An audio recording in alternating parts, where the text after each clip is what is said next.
Hello from Mexico. Welcome back to our YouTube channel. So today I'm sitting down with my very, very best friend, Erin. And it feels so weird to call you Erin because I'm so used to calling you your last name, but I'm not going to do that for privacy reasons. But I'm sitting down with my best friend, Erin, today, who we've been best friends for years. She went through the entire immigration process with Fidel and I. And we're going to be talking about how we maintain our friendship between two countries and what it was like from her point of view to watch our family go through everything that we went through prior to our move to Mexico. I cannot guarantee that we will not cry on this. However, honestly, it's highly likely.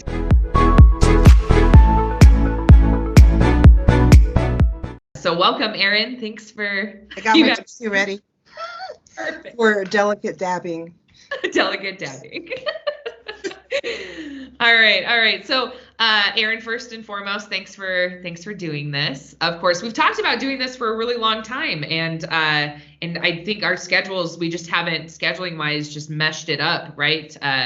And so I'm glad that you're here. Thanks for being here. Thanks for having me. Welcome. All right. So I know there's probably we did ask my community, my subscribers, I guess.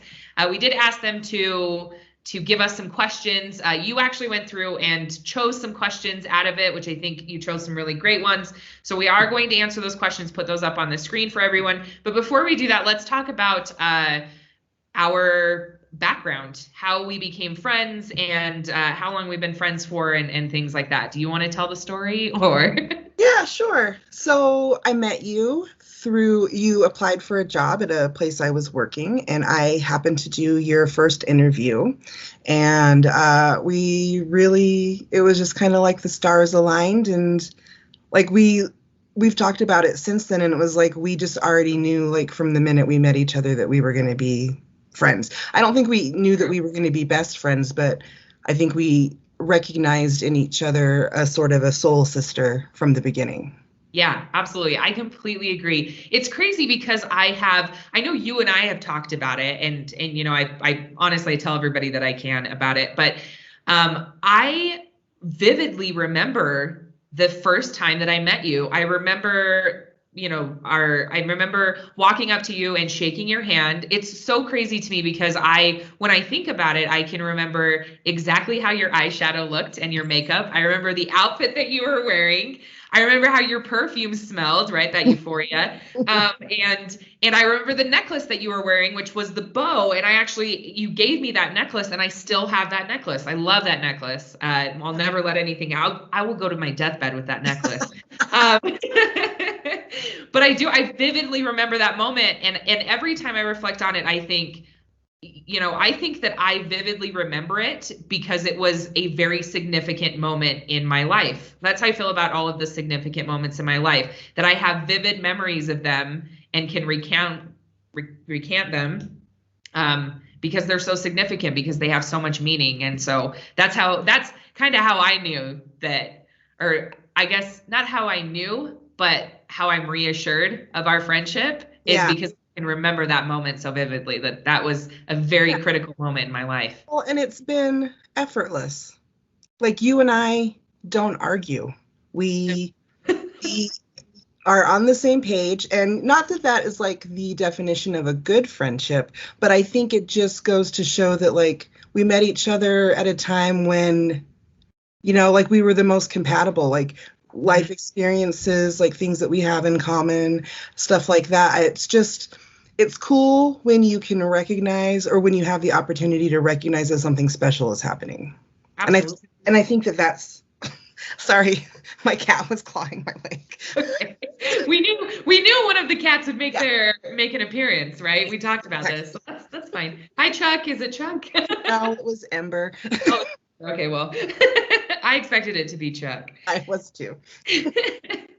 Oh, but I agree. So we've worked together, man, and I couldn't even tell you off the top of my head. We've basically been friends for, I would say, probably about 10 years now.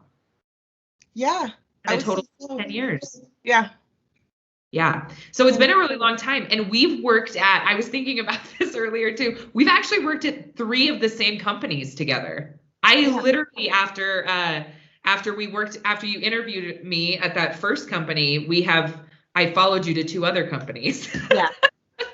Well, I remember asking you, like, you should probably come and work here. It's just been something that's always been like an extra beneficial for our friendship is when we could work together. Because it made sure that we had more time for each other. Right. With even though our outside of work lives, we're really busy. So. Yeah. Well, because when you lived in the States, we really didn't spend a lot of like outside of work time together. Like we did, but we both have families and, are busy doing our own stuff. And so being able to work together, I think it was just nice to be able to spend like 8 hours a day together, like 5 days a week, Right.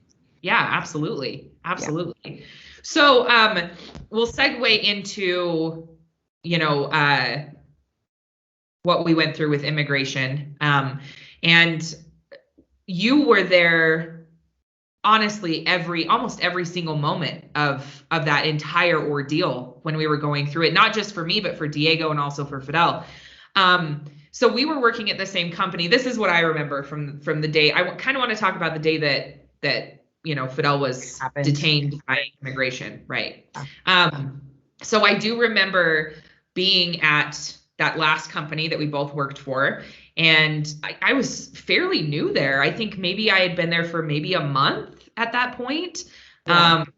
And I remember getting the call, and at that time, you and I were sharing an office. So we shared an office together. I remember getting a phone call, walking out. I remember taking the phone call, and honestly, the rest of it feels a little blurry. I do remember going back in. I remember being very upset. I remember having to have that conversation with our, superiors and tell them, hey, my husband's undocumented and he's been picked up. I have to go, unfortunately. I've never asked you though, what was it like for you? What was that day like for you, I guess? Well, it was just heartbreaking because I knew it was the beginning of the end of what you knew. And it was the beginning of a struggle that you guys were going to have to go through together. And it was just heartbreaking. It was just really, there's not really any words I think that like can adequately describe the, I can't think of what like the word to describe it, but like that pivotal moment, like an instant in time that literally is going to change somebody's life. And it was like kind of watching like the Big Bang. Yeah. It's kind of what it was like for me. It was like, holy crap, this is going to be immense. This isn't going to be something that is like, oh, we'll get it taken care of over the weekend and everything will be fine. And then we'll get back to normal. It's like, there's not going to be any normal now. Right. Yeah. This was going to pivot into a new normal for us, unfortunately. Exactly. Yeah. I mean, it was, for me, it felt like, I think the only way I've ever been able to describe it is that all of the air was sucked out of my universe at one just that exact analogy. Like, yeah. Exactly. So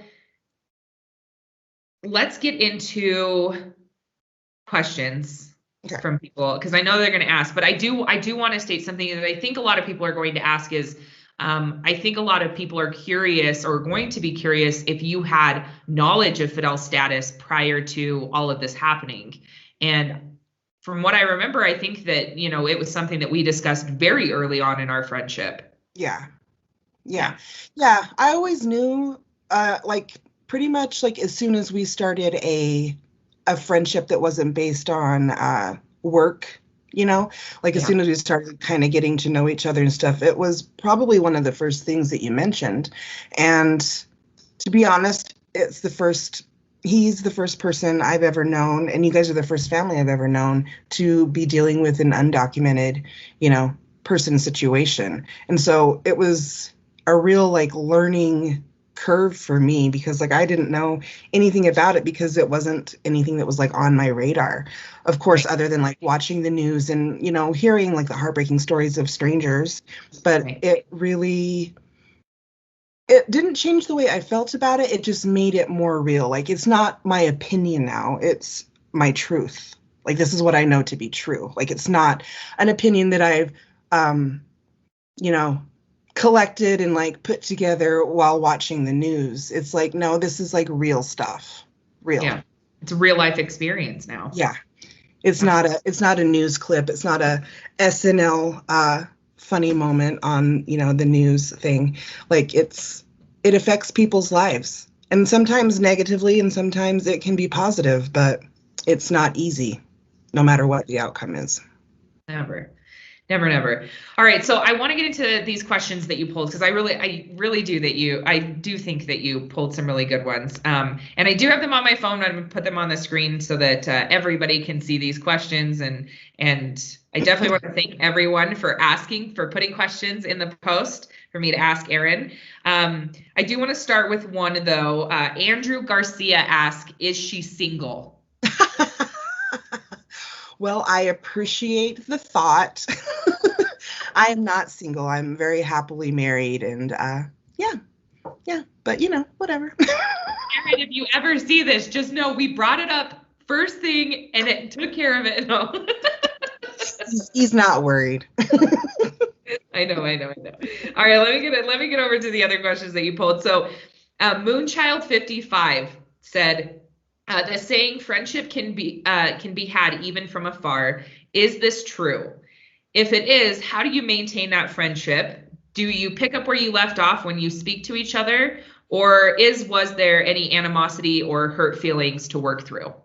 No, see, I don't know why I'm tearing up at that, but I feel blessed to be able to say that it is true. It's true.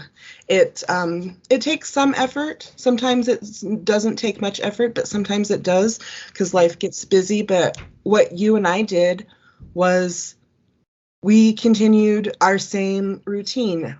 You weren't with me on lunch, and so I would call you, FaceTime you on my lunch, and then we would still have lunch together. When things were rough for either one of us and we needed a little more contact, we talked to each other and said, like we both said it on separate occasions, I need to talk to you more. Can I call you in the morning before work starts? You know what I mean? And it's really just like we're sisters. Yeah. You know what I mean? It's like you make the time because the person is important. I agree. Absolutely. Well, and for us too, knowing that that's what we have to do to maintain our friendship, I think that was even more of a push because I really do feel like both of us are very busy in our lives. And not only are we very busy, but neither one of us are really phone people. And we definitely weren't prior to my move, right? We did not talk to each other on the phone ever. No, never. Because we were always at work together and we would spend every single lunch together. I mean, every lunch hour, unless one of us had an appointment, we were together for lunch hours. You know, we worked, our desks were either facing each other or, you know, right in the same area. So we literally have just always been around each other. And so I do think that for us, it has felt effortless, except for just making sure that we're calling, you know, and reaching out.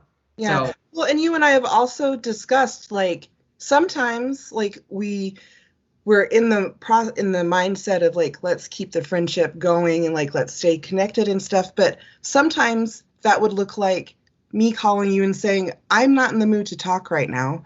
I don't have anything to say. I just wanted to call you to let you know that, you know, I love you.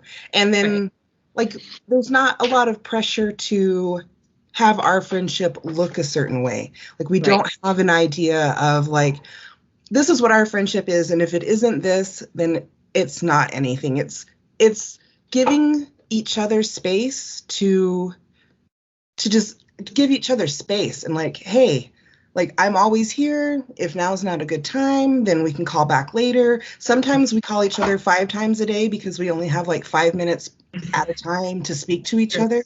And so really it's just about, just for me, it's like making space for the friendship to be able to breathe. Because if you have a lot of constraints and like preconceived ideas of what it needs to be, then it suffocates what it is. Yeah, I And I agree. feel that way with any relationship. Absolutely. Absolutely. Yeah. That was very good. Oh, and then also because she asked about the animosity, do you feel like there's any animosity or hurt feelings? No. And I feel like I was talking to you about this a little while ago, something that like an experience that I had that made me kind of learn the difference and like, learn from my mistakes. I had another good friend who I'd been friends with, gosh, since the 90s. We've been friends for a really long time. Hi, Terry. But she was moving to a different state, and I had a totally different attitude. I was upset. I was hurt. I was mad. I was taking it personal, and I wasn't giving her the space to.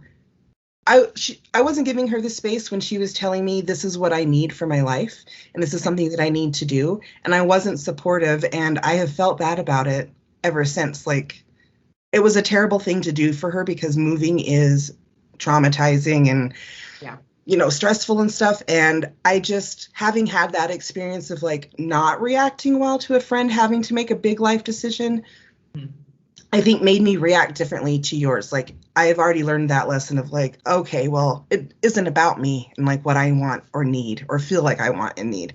It has to do with supporting the person. Sometimes you're not the star of your TV show. Sometimes you have to be a supporting character. And I feel like that's an important thing to remember with friendship is that Candace isn't my best friend and I am not Candace's best friend. So like we each have to fulfill a certain role. It's like we're friends. We've decided to intertwine our lives. And so you have to give each other that room to do it. Room to do it. Absolutely. I agree. Very nice. She's so this. If anybody's wondering why she's my best friend, I mean, this should. I also like to refer to her as my rock or my voice of reason. Kelly Sanchez says, how do you feel about immigrants in the U.S.? Have you ever encountered any type of discrimination against an immigrant? And if so, how did you react to it? Have you ever tried to change anyone else's view regarding immigration or immigrants? And were you heartbroken when I moved to Mexico? How do you feel about me living in Mexico? So let's start at the beginning. So that was kind of a lot of questions all at once. It's a lot of questions. It's okay. How do you feel about immigrants in the U.S.? So the way I feel about immigrants being in the U.S. is that I think that they need to be treated like human beings who are in a situation that requires assistance and help. And I feel like they should be treated with dignity and their concerns and issues should be dealt with in a timely manner to prevent further traumatization for them and their families. Before I met you, I had not had any experience with anybody in that situation. And so I didn't have strong feelings, like just like the normal, in my mind, decent human feelings about it. Like, man, I would hate to be in that position. And the thought of like people coming here and working so hard to give their families a better life and then treated like less than humans, I think is terrible. And it has brought me some shame to just like the privileged life that I live, and knowing Fidel, which of course we'll be talking about Fidel a little bit later. Like I've always been in awe of his work ethic, but he is an amazing husband, an amazing father. And the idea of somebody wanting to prevent you guys from being together is heartbreaking. I agree. I'm tearing up too. Have you ever been witness to any discrimination against immigrants? I'm sure that I have been. I mean, it's never been like a situation where like a Karen situation where I'm like on the outskirts of like somebody videotaping somebody at a grocery store. Like I've Right. never experienced that, but I've experienced racism. I have seen racism in my life, and I feel like they're really closely tied together, you Right. know? Absolutely. And I mean, when I have seen racism, I do stand up for it. Luckily for me, I haven't ever really been put into that situation too many times, but like I've witnessed people being spoken to shortly or with a little patience because maybe their English isn't like as good as it could be, so that they're having a hard time communicating. Right. And because I used to cut hair and I would have all types of customers, and I worked with people who didn't want to cut people's hair, who spoke Spanish, and they assumed that they were undocumented people. And like, I don't know Spanish, but I know that poquito means a little, and I can read body language, and I have eyeballs, and you know what I mean? So like it wasn't a big deal to me. I've just never been somebody who could understand just willful racism just because there's nobody there to stop you, because you are in the majority and nobody's going to question you on how you're behaving because this person doesn't matter. And I was not raised to believe that. That's not how I was raised, and I feel really strongly about that. So luckily I haven't really had to deal with it too much, but in the instances that I have spoken up, like, that's ridiculous. Why are you talking to them like that? I'll Yeah. deal with it. Like, let me do it. So, Right. but like nothing heroic. Like I've never been like, But I think that you are a lot like me. You step in and say something when something needs to be said, yeah, right? exactly. And then I think we put ourselves in between the situation so that it's directing, honestly, so that we can be buffers, because I think both of us just innately want to protect other people that we Yeah, I'm feel. definitely not somebody who's going to throw punches Yeah, to neither the of us point. do. I'm more of a, let me get this person feeling comfortable, and so that they can feel safe in the environment that they're in while they're Right. speaking to me, because can only control myself. And Right. so that's kind of how I operate. Yeah, absolutely. Absolutely. Have you ever tried to change anyone's viewpoint regarding immigration? I have tried, and this one is probably going to make me cry because it revolves around my dad. But Right. so when, like, probably 2 years ago, when all that stuff was happening, and like, down in like kids in cages and stuff, and my dad was an old white man, from his generation, and he was sharing some thoughts and feelings that I was personally surprised by and disgusted with and didn't agree with. And I tried to explain it to him, but he wasn't interested. He was sorry that I was feeling upset, but he didn't feel like I was right. And what that taught me is that it doesn't matter to me if people think I'm right or they're right or whatever the case may be. It just comes back to, you have to be the human being that you know that you're supposed to be. Right. And if some human beings know that they are racist, judgmental people, and they're okay with that, then like there's nothing I'm going to be able to do to change that. Like, I'm just me, But all I could do with my dad was just share your story with him and tell him how it has affected your family and how it's affected me, and how it's just like, I just don't understand. And it really kind of shone a light to me on other people in my life. Like, nobody in particular, but like, you can think that somebody is on your side or champions the same things that you champion and support the same things you support, but you never really know until they actually really share that information with you. And it was really hard because it's not how I really wanted to feel about my dad, like I didn't want to have those feelings about him, but my heart and brain and soul just know that he was wrong. And it just made me realize that, like, you can do other things rather than try to convince people who feel opposite than you. You just do other things. You can share positive stories about people in that situation, which is why I think that your story is so good, because you are dispelling the myths that going to a different country, and Mexico in your situation, you know, like moving to Mexico was like somewhat of like a cultural death sentence, you know, or like even maybe a spiritual one. Like people just had an idea that you were going to go there and lose yourself, and it's just so much the opposite. Like, you have blossomed there.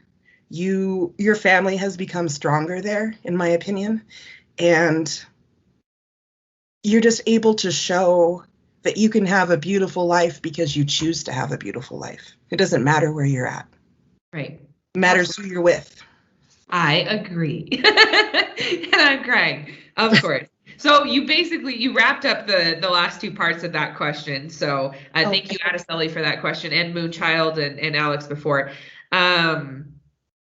So this one comes from Stephanie Rubio. Sorry, I'm trying to blink out the tears so that I can read the screen of my phone.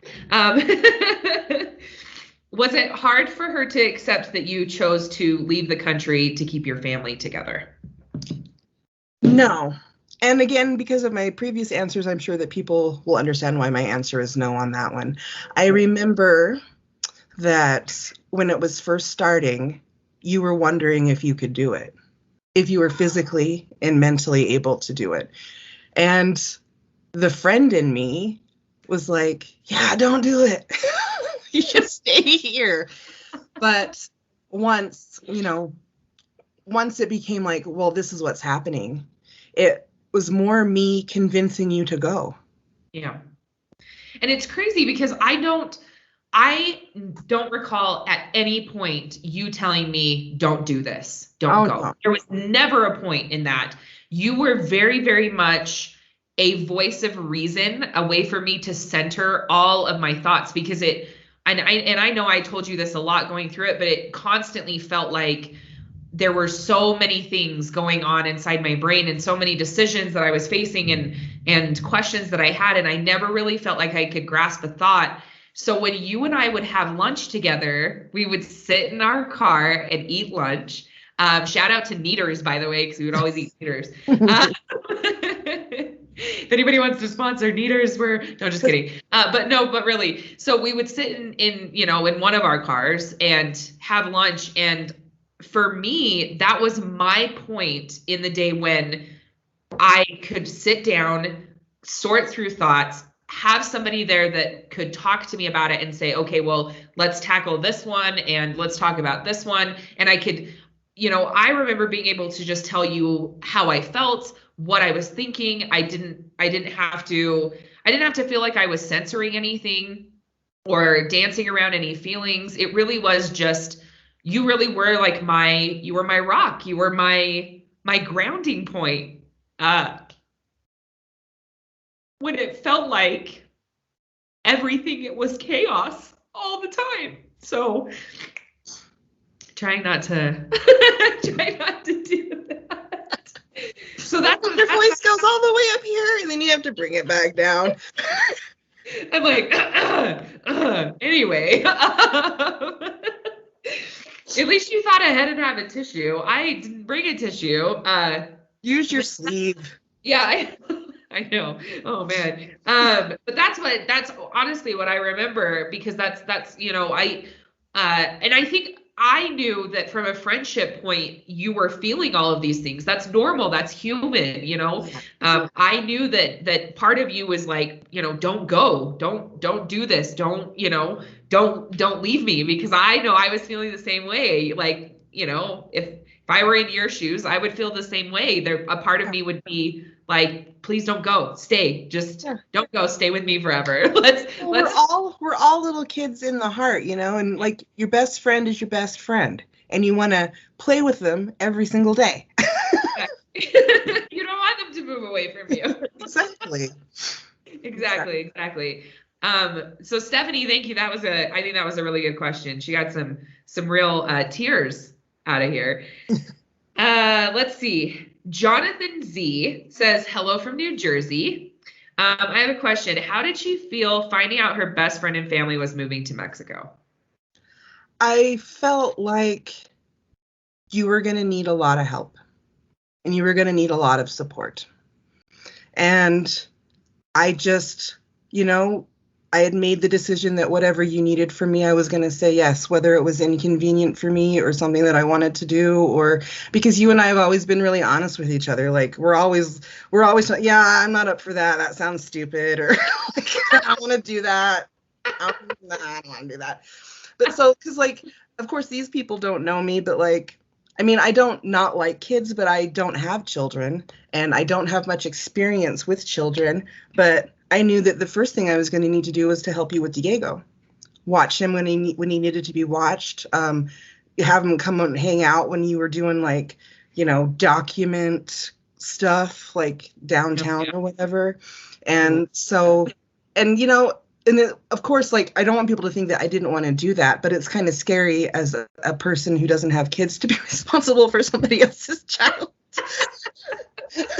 And Diego and I have a really good relationship. We love each other very much. I love him very much, but I was a little scared because, like, have to go somewhere. I have somebody else's kid in my car. Oh my gosh, I have to make sure I'm super careful. I don't want to get into a car accident with my friend's child.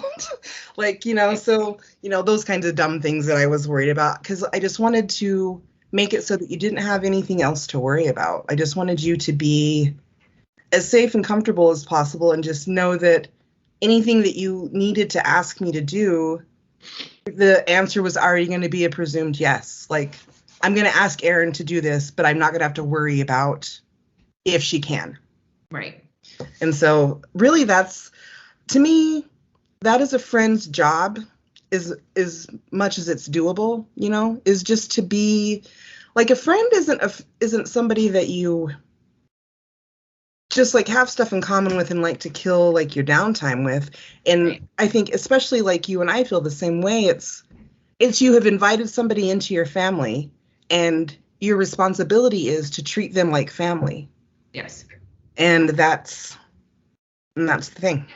Absolutely. I agree. So that you brought up Diego, which is something I do want to segue into, because one of the most important parts of our friendship has been, and I don't know if I can do this without crying because it involves Diego. One of the most important parts of our friendship for me has been your relationship with Diego, because as you stated, you don't have kids.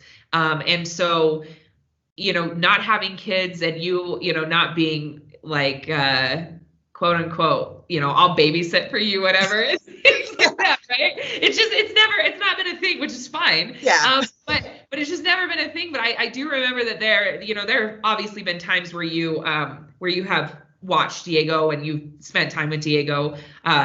And I want to talk a little bit more about that. How do you feel? Because I know that I feel like you spent a more one-on-one time with Diego when all of this happened, because that's when I honestly needed more help.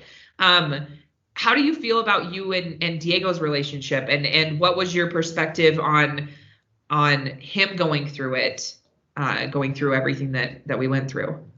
Well, of course, at the time I was respecting you and like letting him have the information that you wanted him to have. I think that I can't remember specifically, but I think that there were like some things, because he was so young at the time, that maybe we weren't like really talking about in front of him all the time.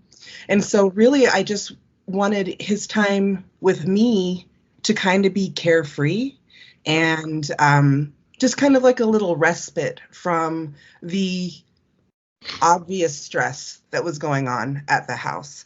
And of course, that wasn't anything that you could prevent, because that stuff doesn't just stay in the car at lunch. You're dealing with it on the couch at home as well. And so when I would hang out with Diego, like, we'd go swimming, we'd watch movies, and of course, because a lot of the kids' movies have themes where they're separated from their parents. Right. Like, it was after about the third movie we watched, like the third time, and he was just like, he was so sweet. He's like, this movie makes my face leak. And so I would take these opportunities. Of course, I wasn't like planning scenarios so that he could like feel comfortable to open up with me. I just tried to pay attention to what was going on at the time so that I could speak to him about it if he wanted to. And in one of those moments, he was like, my face is leaking. And I told him, like, well, it's scary to think about moms and dads and kids being separated, isn't it? And he's like, yeah. And I go, is that something that you're worried about? And he's like, yeah. And so I would just comfort him and tell him that you were working really hard to take care of it and make sure that he could be with both of his parents. And I just would always tell him that it was going to be okay. Like, mom's stressed out right now, but it's going to be okay. Like, she's doing all this work and she's away from you right now because she's trying to make it right and make it better so that you guys can all be together. And he's just such a sweet kid, and he's grown up to be such a handsome little man. I just love Diego. It's crazy. I think that your opinion on me as a mother has been one of the most important opinions to me. I think mostly because we're best friends, but also because of your point of view and your perspective on it. But I think that one of the reasons it's been so important for me, that relationship that you have for Diego, is because I know that out of everyone, you will tell me when there's something that I'm not doing correctly. In fact, we did experience that recently. We didn't fight about it, but I do remember telling you that that a little girl had a crush on Diego, and I was freaking out. And I am not proud of it. I wasn't doing anything mean, but I do remember having a conversation with you about it. And you reminding me that he was just a kid and all of those things. But I really do. It's been very important. And I think that you are a very, very important person and constant in Diego's life. And you have been since our friendship became, what it is. And it's like I've always told you, I always want you to maintain a relationship with Diego, and I always want you to be a part of his life, because I think that your viewpoints and your compassion for him and things like that, I think that those are all very, very important and crucial things that, of course, now Dominic as well, that I want both of my kids to always have in their life. I always want them to have their Aunt Erin, always, of course. Of course. All right. So next question, because we segued. Sorry about that. Mavaloso 2. I know I didn't pronounce that right, so I'm very sorry, but I'm putting it up on the screen. I think that we've kind of covered this already. Erin, how did you feel knowing that your friend was about to move her whole life to Mexico to keep her family together? Did you ever want her to change? Did you ever want to change her mind and convince her to stay? P.S. Candace, you're my hero. Thanks, that's sweet. Well, of course, through this conversation, people will now understand that, like, we don't have to convince each other of anything. It's more like open communication. I think when you were voicing your concerns and like your hesitations about going, I would purposely not go, oh yeah, that. I would instead go, yeah, but what about this? And try to steer it into just looking at it from a different perspective, because I have my own stresses in my life, and I know that for me, it's easy to get stuck behind this wall of what is insurmountable. And sometimes you just have to realize all you're doing is sitting in a chair and your wall's only hip high. All you have to do is stand up and look over it. And see what's different. So, no, I never tried to convince you. I pretty much just swallowed all of my own selfish thoughts and feelings and just wanted you to believe, even though most of the time I really did 100% believe it. But sometimes I just had to swallow my feelings, and I had to tell you what you needed to hear from me. so that you could feel like you could do it. Because I knew you could do it. Right. You just needed to realize that you could do it. I just needed to remember that. That's very true. Very true. All right. So this one comes from Anna Banana.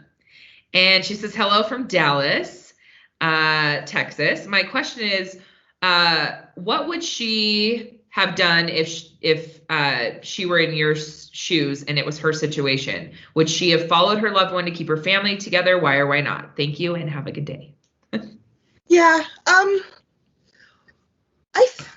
I would think that yes, I would. It's hard to put yourself into somebody else's shoes, but I know that the way I speak to you is the way I speak to myself, like when I am dealing with my own hard situation. So I think that I would hope that in that scenario that the roles would be exactly reversed so that I would have a me, and you know what I mean? Like, because I think that having a friend who lets you know that, sorry, I keep kind of going back and forth. I think like the best thing that, in my opinion, the best thing that I did for you was let you know that like our friendship wasn't going to change.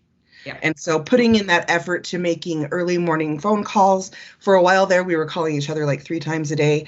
I think that was like the main best thing that we could have done for each other, was just make sure that we stay connected. Because now, I mean, just like this month, we went like, I think 10 days without talking to each other, and it was no big deal. My life. And it was no big deal. It was like, because now it's like we don't have to worry about it. Like, oh, are we not friends anymore? I haven't heard from her in like 3 days. Like, is she mad at me? It's like, we don't have to worry about that. It's like, no, of course not. What would it was a long 10 days for me, not because I was worried that we weren't friends anymore or anything like that. That's not how we work. But for me, it was just like, I just really miss Erin, and I keep having to change it because I have a nickname for you that's, obviously your last name, so I keep having to change it.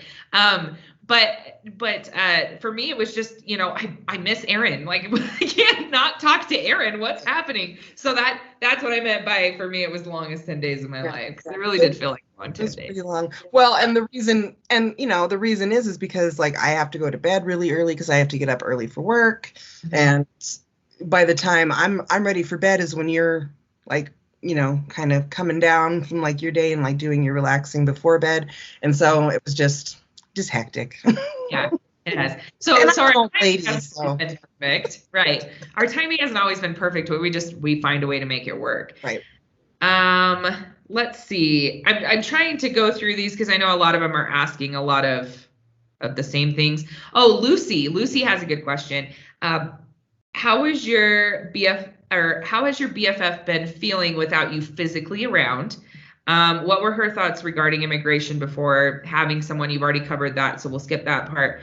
And so how are you, basically, how have you been feeling not having me physically around?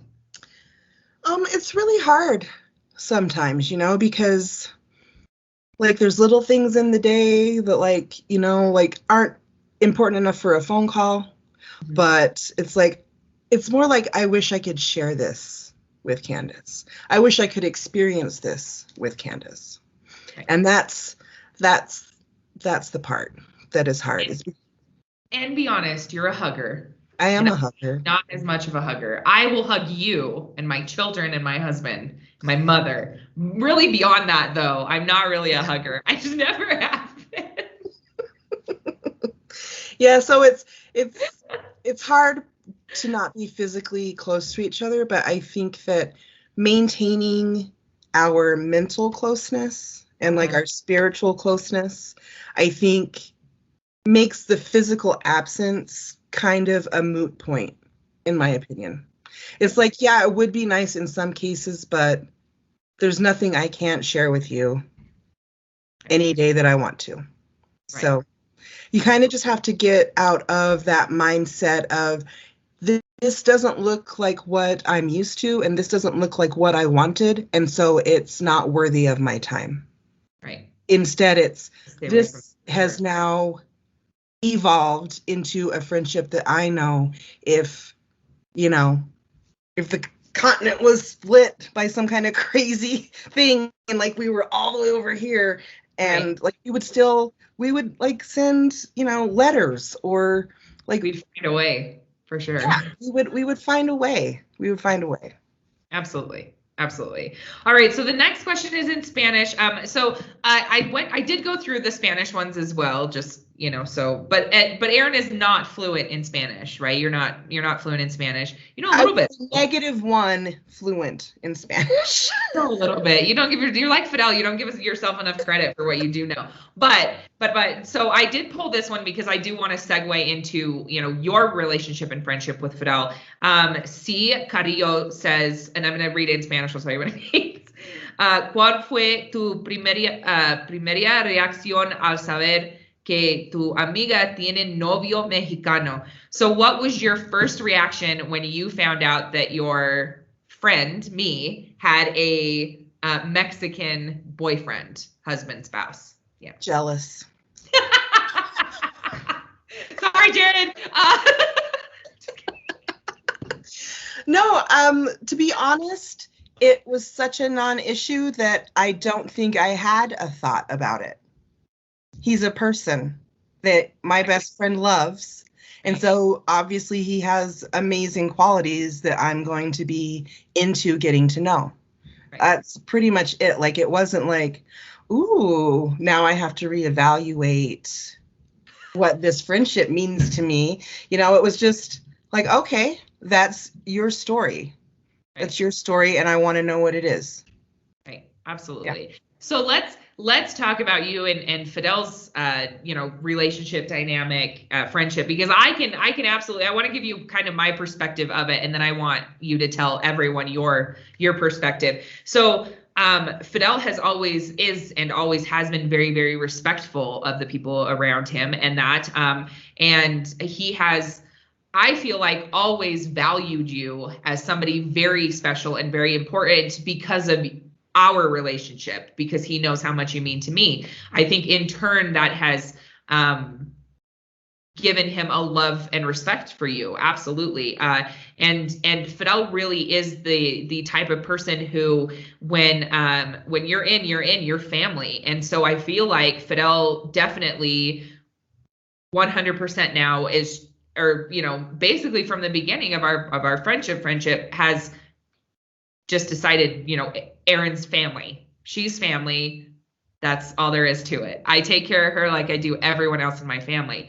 And so there have been times when Fidel has, I guess kind of, my sister calls it Fidel comes to our rescue, right? Where Fidel has, involving like your car and when you needed things fixed on your car and things like that. He's definitely been one of those people. But I do think that that with time, just like with everything else, his love for you has just completely grown, and before anybody thinks like a threatening, and we're not talking about like a threatening love for my best friend, but a very, very, deep love and respect for you and what you mean to me, and in turn what you mean to him. So I'm interested to know what your perspective is on your relationship with Fidel, because you guys don't get to communicate. No, we don't really. The way I feel about it is he's my brother. He's my brother, like you're my sister. Like, you guys are just my family. He has only ever been kind to me, and has before, like when we first met, like he didn't speak very much to me, and I think it was because he was nervous about the quality of his English, and so we didn't really speak. It was mostly like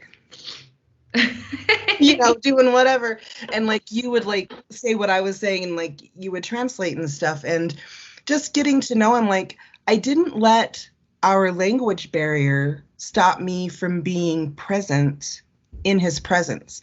I didn't treat him like a lump of furniture in a room full of people who were speaking English. I didn't treat him like somebody that I didn't need to bother getting to know because I couldn't speak his language.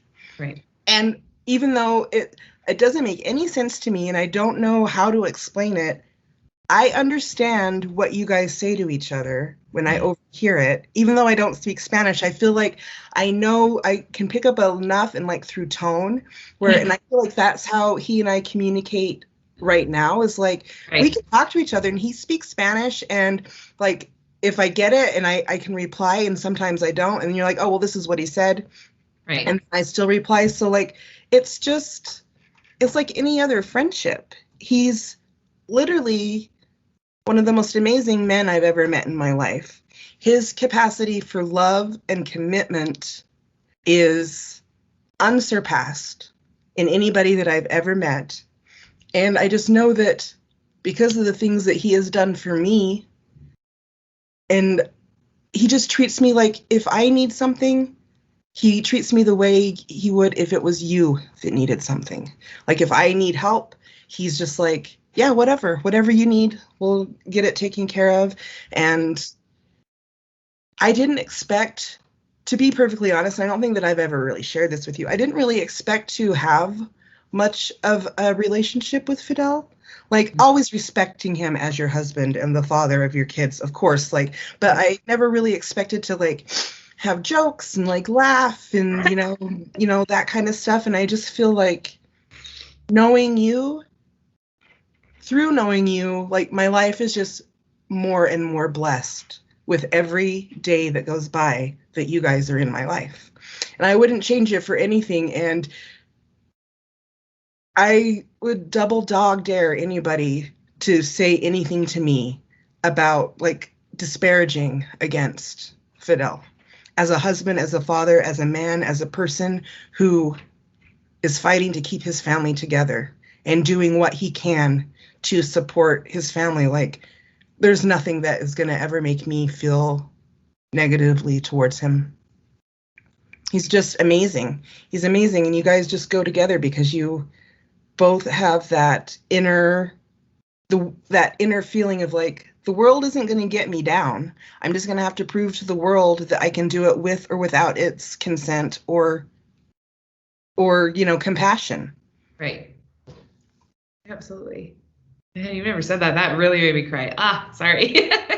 I love Fidel. He has only ever been respectful towards me and loving in a very platonic, family way. Like it's hard for me to understand what people it's hard for me to understand. I mean, not that comment was like questioning why I would, but like it's hard for me to understand why anybody who had the opportunity to know him wouldn't want to. I agree. I absolutely agree. I think one of my favorite parts of like our relationship now is there are often times, and there have been plenty of times when you and I have been on the phone together. We've been doing our daily FaceTime messenger chat, and Fidel comes home from work and finds out that you're on the phone, and of course has to jump into the conversation. He makes sure that he says hi, always asks how you're doing. He makes sure that you know that he loves you, and then he inevitably asks when you're coming down. Just yesterday. Just yesterday. When are you coming to visit? Are you ever coming down? Like when can we expect you? You need to come down as soon as possible. Which segues again into another common question in that community post was, would you visit Mexico? Would you come down to Mexico? Yes. And have you before? And are there any plans in the works? Well, I have been to Mexico as a child, but it wasn't like a residential area. It was like, like a touristy area. And I would love to come to Mexico and hang out with you guys. Like, of course. Right now, of course, like since you've been there, like life hasn't really made it possible for me to go, which does make me feel bad. But it's just the reality. It's like, it is what it is. And so we have to make the most out of our friendship as we can in the ways that we can. And so, like, that's the thing, like we don't talk to each other on the phone, but we FaceTime. Like if we speak to each other or communicate, like we want to have as much of like a physical as possible. Like I want to see your face even, right. And I want you to see my face, even though I rolled out of bed and my hair's like up in a knot and all that, like mascara's everywhere. Right. Exactly. I mean, Jared and I would love to come and visit, and it is something that is like down the line, but Yeah. at the moment it's not really possible. But I would love to. I'm afraid I wouldn't come home. Well, there have been plenty of times when you're like, I can't deal with this anymore. And I'm like, you should just probably just move down here. Probably should. You guys just get on a plane, come to Mexico. It's fine. Let's just, just cut down. No, but I think definitely that has helped even further cement our friendship, if it even needed it, which it didn't, was just the fact that you and Fidel have become so close. I think that's a very important aspect of our friendship. Just like, your relationship with Diego, you're developing a relationship with Dominic, who is just Dominic right now. I feel like you and Diego have a very strong connection intellectually. Yeah, There you go. yeah. And so I think that you and Dominic will get there when he's, at that age to do that. But I mean, really, I feel like when you became my best friend, whether you knew it or not, it was a package deal. You were getting an entire family out of it. It was not just one friend. Exactly what I needed. No, so I hope that I really do hope that everybody enjoys this, this interview with Erin. As you can see, this woman means more to me than I think she'll ever know. And it, I do think that we have had to make adjustments in our friendship and definitely the way that we do things.